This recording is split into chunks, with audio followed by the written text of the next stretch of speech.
E aí, amigo Xaxá, aqui o pessoal aqui não sabe que tá numa nova direção aqui. Isso aí não, alguém tá mandando arrebentar aí.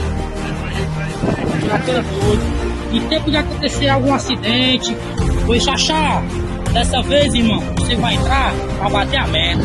E vamos lá, vamos pra cima, vamos fazer a diferença. Calcaia limpa, calcaia sem furado.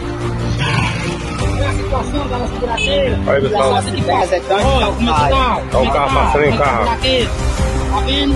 Então vamos lá.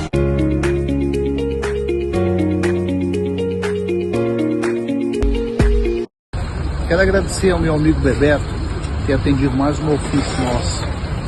O pessoal trabalhando, Bebeto, obrigado, viu? Muito obrigado aí. Também agradecer ao nosso prefeito Naumi, que está sempre nos atendendo aos nossos ofícios, aos nossos pedidos. Valeu, Bebeto. Um abraço, prefeito.